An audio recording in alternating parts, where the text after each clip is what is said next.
Hello again, everyone. Todd Michael Putnam from D&D Creative Table Designs, bringing you another adventure table idea.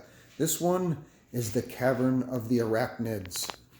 The Cavern of the Arachnids. And the story behind it is that there was a great desert raider, kind of like Ali Baba, who had sacked a whole bunch of different caravans, and he had found a secret place to store away his treasure that he bragged that even if somebody could find it, they would never be able to get it. And the treasure was that he had received or had stolen, he hid it away deep inside of some caverns that are populated by some very nasty creatures. There is, covering the floor of it, a whole bunch of purple worms, or at least there's a pair of mated purple worms that are scouting around that can pop up at any time from the bottoms. And then there is a giant purple worm matriarch that also can just push up from underneath the ground and tends to chomp on anything that becomes available if it's unfortunate enough to be caught walking along the floor of the cavern itself. So it's very important to stay off the floor if you can. But the challenge is that the upper levels aren't much safer because they are populated by giant spiders. And these giant spiders aren't just any giant spiders.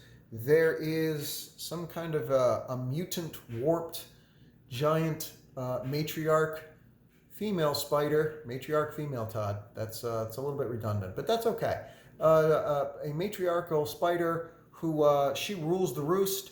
And as you can see, she's actually got a face kind of like Lolth had, the queen of the demon web pits and all that good stuff. So she rules all of the spiders up above, and she has cut a deal with the dervish who had, or the raider who had been stealing all the gold and storing it here, that she would assist him in guarding all of his treasure, which doesn't have any value to her. But what does have value to her is fresh victims. And so when he would raid camps and stuff, he would bring back slaves, and those slaves he would send into these caverns, and they would end up becoming spider food. You can see that there's piles of bodies that have been webbed up and then drained dry of their juices by the many, many spiders that inhabit the caverns on the upper levels. So the caverns itself are full of danger. The treasure is hidden on this particular top shelf one here. There's multiple levels to the cavern itself. I should start from the heroes would enter from this section over here. There's like a little rope bridge coming across, and then there was a structure that was built in order to be able to get down to the lower levels, and then there are various rope bridges going across to some of the various islands, so to speak, that are set atop these stalactites that are jutting up from the floor. So it's a multi-layered, multi-level type experience. And the treasure itself has been all put on this particular one, which the spiders can get to just by climbing up into the ceiling and stuff, and then climbing down some of the stalactites and stalagmites to get to them. The players, on the other hand, the heroes, would have a much harder time getting to it. If they don't have perhaps like a fly potion or something like that. As to the level, something like this, it actually doesn't matter what the level is. When I do stuff, I homebrew everything. And so even if I wanted to throw vampires at them at second level, I would just scale the vampires down to be a threat to them at second level, but not be overwhelmingly powerful.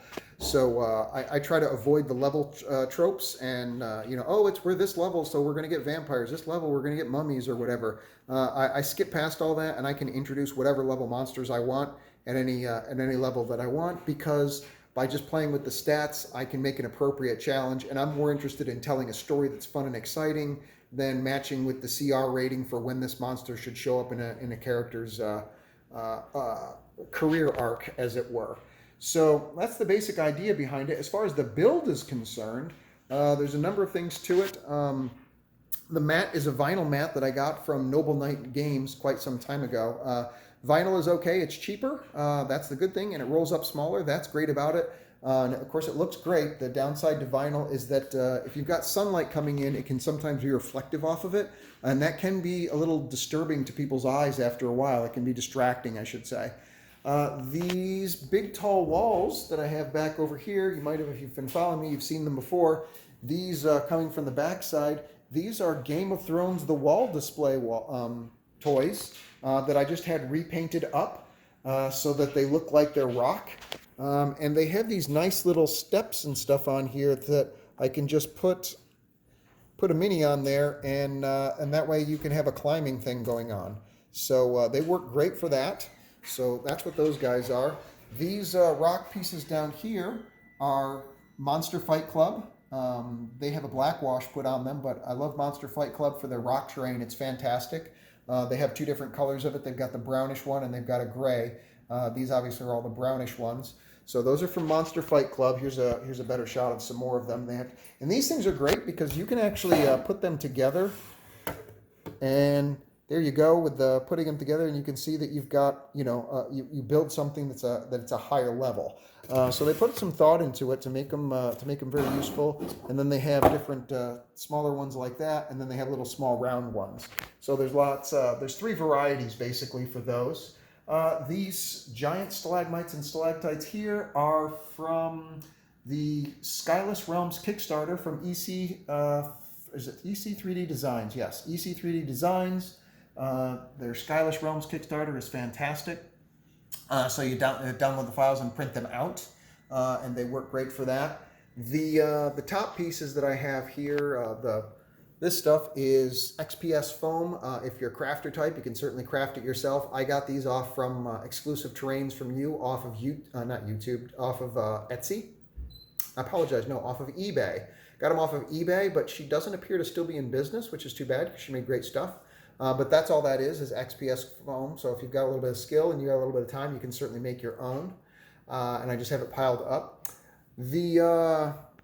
This big tall thing right here in the center is actually called the Sky Dock, and you can find it, I think, on eBay, and just do a search for Sky Dock, and I believe it should come up. I think it's from Printable Scenery, if I remember correctly. The company name is Printable Scenery, where the original files come from, but I got mine pre-printed from somebody off of eBay, and it's designed to be for like ships and stuff, flying ships to come in. But in this case, I just set it up. It's great for helping produce elevation and going down multiple levels in dungeons or caverns and stuff like that. So that works great. My little rope bridges, I just got those from the Whiz Kids. They sent them as part of their Caverns tile set, their new Caverns tile set. I don't have all of their tiles yet, but I got the first shipment of them, and they are great. I love them. But these little rope bridges, you can assemble them any way that you want, for as long as you want or short as you need to make them. And they work absolutely great for that purpose. And I love those things. So those are WizKids Caverns tiles, which if it's not out yet, should be out soon. Should be out and available soon. And I think that's the the river is my Pegasus Hobbies river. They're still around. Go to PegasusHobbies.com and just there's a search for a river, and it's made out of plastic, and you just snap it together in whichever kind of an angle or flow of the water that you want. Yes, I know that rivers don't work that way. That's okay. So that's just a joke if you guys haven't heard it from online. I'm also going to take you behind the scenes for a little bit here and show you what it looks like behind my DM screen. So this is what it looks like from behind my DM screen here. I'm sitting here, and I'll have players sitting across this side here, have two chairs on this side, and then I'll have two chairs down there, and that gives the players room to roll their dice and have their materials out and work on stuff. And then I sit in this little chair right over here, and this is, it's a new DM screen that I got. I got that from Stat Trackers from, I believe it's called their Friends and Foes Kickstarter. The main products haven't shipped from that yet, but they did get their DM screens out early, and they sent them to me. And the main reason I went in on that was because it has incredible artwork. It's really, really old school looking artwork. It's a little covered by stuff. Let me get some of this out of here. There we go. But you can see the artwork on it is fantastic. And that's from topdoggames.net is what Stat Trackers is at. Topdoggames.net is where you can get that kind of stuff from. And then I actually use their Stat Tracker cards, which are fantastic. They'll come in a box like this right here, and they've got, I don't know, like 300 or so that's in their main set, and I'm not sure how many are coming in their Friends and Foes. But the cards look like this. and I use them all the time because they have all the stats for 5e already written on there. Some of the stuff, if there's a lot going on, I don't think there is on this one, it's just a giant bat, but they'll have stuff literally printed on the back as well. But it has everything that you need right there to use quickly and easy. And then you just fold the top half over and just put it over your DM screen like that. The players only see this part. Oh, it's a giant centipede, which is great. But you as the DM, you can see giant centipede, what the armor class is, how many hit points they have, what their speed, how much damage they do, what their stats are, any special abilities. It's all right there. And so instead of spending my time flipping through the monster manual while I'm DMing, it's all right there for the cards. For me, seriously, and I bought these myself, stat trackers are an absolute must if you're a D&D 5e player and you're a DM, I should say. It just saves you so much time. And they have blank card packs where you can actually put your own stats for your own homebrew monsters in there. So, I mean, for your monster needs, if you're running 5e, I strongly recommend stat trackers. They really are fantastic. And I'm saying that as a guy who bought the products myself, not just because somebody sent them to me. I bought them and I use them and they run great. And then this is obviously the backside of the DM screen, which has a lot of the special stuff in there that you'd want to have about falling damage and obscurement and cover and death and dying and all that other kind of stuff that's on there. I personally think that the reincarnated DM screen has better info on the back because it has to do with all the conditions on there for stunned and restrained and grappled and blinded and all that kind of stuff. But this is still really good too. And I like the artwork on this one a heck of a lot better.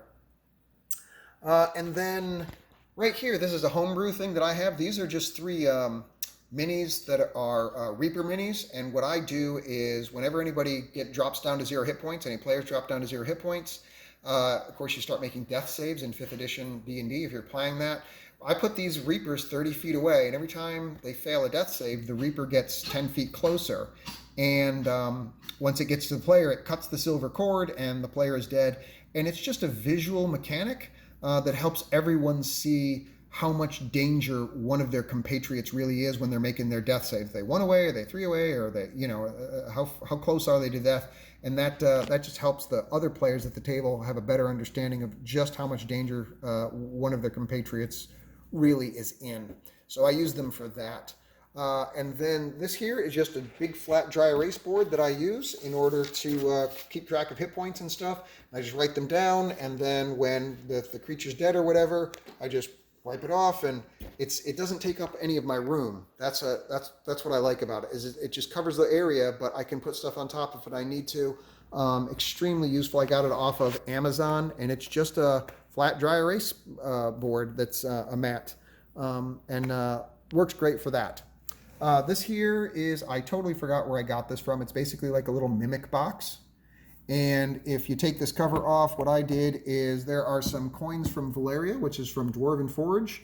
And what I do is I just use those for inspiration. If some of the players get inspiration, I'll just take one of those out and throw them one of the coins. And that way that they hold on to that until they spend it, to spend that inspiration point. But I just keep them inside of this cool looking mimic box, and it looks great. This here is literally just an orange shoebox that I use that I've labeled Adventure Resources, and inside of that I have baggies filled with stuff. This is just empty at the moment, but I'll put my encounters together. If there's multi-rooms, I'll throw various encounters in each of the baggies, so when the players get to a certain area, if the board is covered or whatever, I'll just pull out this baggie, find the one that's the encounter that I want, and then I can just lay out that encounter very quickly and easily, and I don't have to go searching or digging. I open it up, pull out the baggie I need, and wham, just lay it out very quick and easy, which is great. It works for me. And then last but not least, I just got this from Maker's Anvil. Purchased it myself. They didn't send me one or anything like that. I got this from Maker's Anvil, and this is their dice tower. If you've been following me, you might have seen that I used this as an actual arena fighting pit in one of my previous builds for barbarians. And it works great for that purpose. It's really it's fantastic for a one-on-one barbarian fighting pit or something. Where the dice are, I literally just put other small minis around it like they're watching it, and I put something on the top of it to cap it to look like it's a cover here, like for the entrance for the arena. But this is actually a dice roller from Maker's Anvil. and it's a Patreon you go to, and you just roll it in there, and it keeps the dice from rolling all over the place. But even better is all my 4s, all my 6s, all my 8s, all my 10s, all my 12s are all organized right there I can't accidentally knock them around, or it's a heck of a lot harder to do that. And then I just keep my 2d20s in here, so if I'm rolling at advantage or disadvantage, otherwise I just pull out one and roll it, and there it is. So an average 10, oh well. Usually I roll better than that.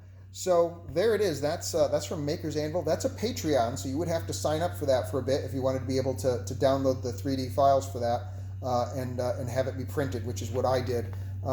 And you do have to assemble it. It's not one large print. I think it's four pieces that go together. But once it gets glued together and painted up, it looks fantastic, and it's really serviceable for both what it's designed to use, which is a dice roller, and then, like I said, also it can actually be a piece of terrain scenery that you use, because it doubles as a great arena pit type thing. You could also have it for some kind of a weird witch doctor guy or something that's performing bizarre, experiments or something on somebody, depending on what you want to put up here and give it a sort of a flavor to it. So very versatile piece of equipment. If you're looking for a new dice tower or dice roller, I do recommend it. I've been using my old skull dice rolling kit, which was really just a Halloween candy dish for years. But once I saw this thing, its versatility and its usability is far superior. So that's what I did. So that's it. That is the Arachnid Caverns. That's basically the story behind it and the materials that I used to produce it. I really appreciate you taking the time to check out the video. Please like and subscribe if you're interested in seeing more content. And thanks again for commenting. And I will see you on the next adventure. Take care. Bye.